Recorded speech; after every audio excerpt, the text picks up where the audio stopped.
Bonjour à tous, on se retrouve aujourd'hui pour la réalisation d'un socle dédié au dieu des crânes. Après avoir passé quelques années dans ma pile de la honte, il y a 15 jours, j'ai décidé enfin de peindre mon chien de corne avec un effet de braise. Et donc du coup, j'ai décidé de compléter la figurine en lui faisant son socle. Et du coup, j'ai eu une demande un petit peu particulière de ma fille qui voulait absolument un socle avec des crânes. Du coup, on va lui faire plaisir et on va voir ça tout de suite.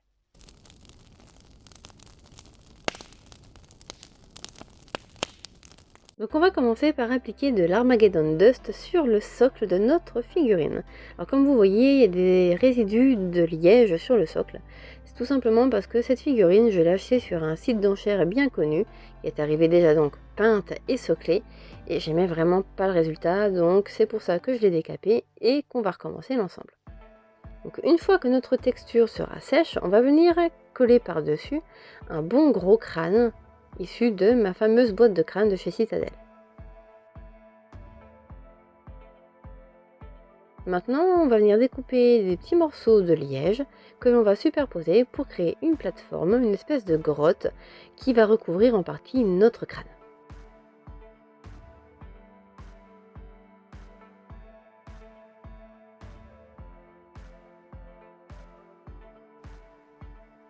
Tada!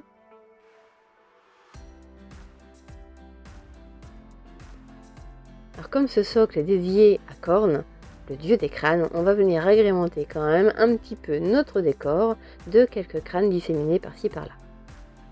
Un crâne d'orque par ici,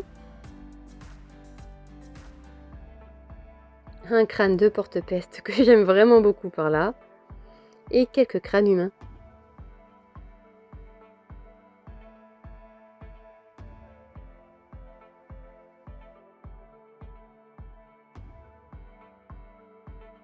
Une fois que ce sera sec, on viendra combler les éventuels trous à l'Armageddon Dust et on va passer à la sous-couche.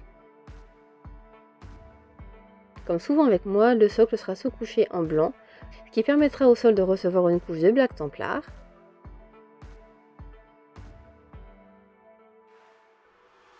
Puis on s'occupera de nos parties en liège avec du Space Force Grey. Alors attention, ça boit énormément malgré la sous-couche. Donc du coup, soyez pas étonnés s'il vous faut 2 voire 3 couches pour obtenir un effet satisfaisant. Moi, je voulais vraiment quelque chose qui ressemble un petit peu à de l'ardoise, donc je voulais quelque chose de très foncé. On va ensuite procéder à quelques brossages à sec successifs pour obtenir ce fameux effet ardoise, avec donc du Thunder Rock Blue,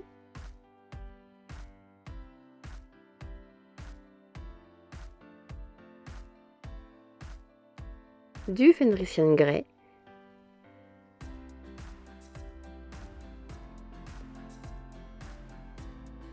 et de l'Ultuan Grey.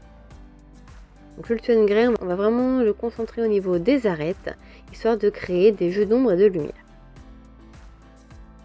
Sur le sol, j'avais vraiment envie de donner quelque chose d'un petit peu mystique, même si c'est pour cornes, et donc du coup on va faire un petit brossage de Ghost Blaster Green. Donc, après avoir longtemps hésité, je vais travailler tous les crânes de la même manière avec du Skeleton Orb. J'avais vraiment au départ envie de donner une identité à chaque crâne, mais je me suis dit que ce serait certainement plus lisible s'ils étaient tous travaillés de la même manière.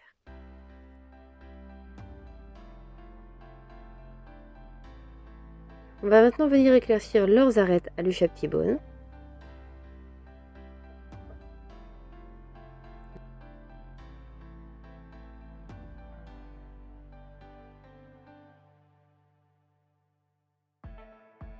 Donc les dents, les orbites,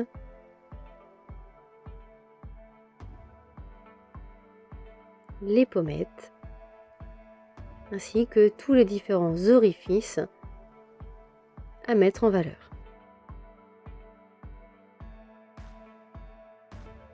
J'aime vraiment beaucoup ce crâne, il a très belle allure. Ça fait un moment que je le regarde dans ma boîte et que je me demandais comment j'allais m'en servir. On va maintenant compléter nos éclaircissements au blanc, en se focalisant vraiment sur les parties les plus lumineuses. On va également y dessiner quelques stries sur nos crânes,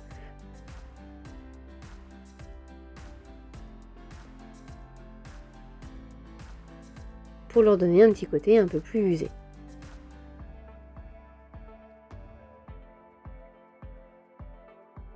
Après l'ajout de quelques touffes d'herbe, voici le résultat. Donc voilà, avec quelques matériaux simples, quelques étapes rapides et simples elles aussi, on peut vraiment réaliser quelque chose de très sympa. Alors je vous disais tout à l'heure, c'est ma fille qui me réclame depuis un petit moment un socle avec des crânes. Je pense à lui faire plaisir, mais malheureusement je me suis loupée. Ça lui plaît, mais vraiment sans plus. Elle s'imaginait plutôt quelque chose avec des crânes qui flottaient dans le sang et tout.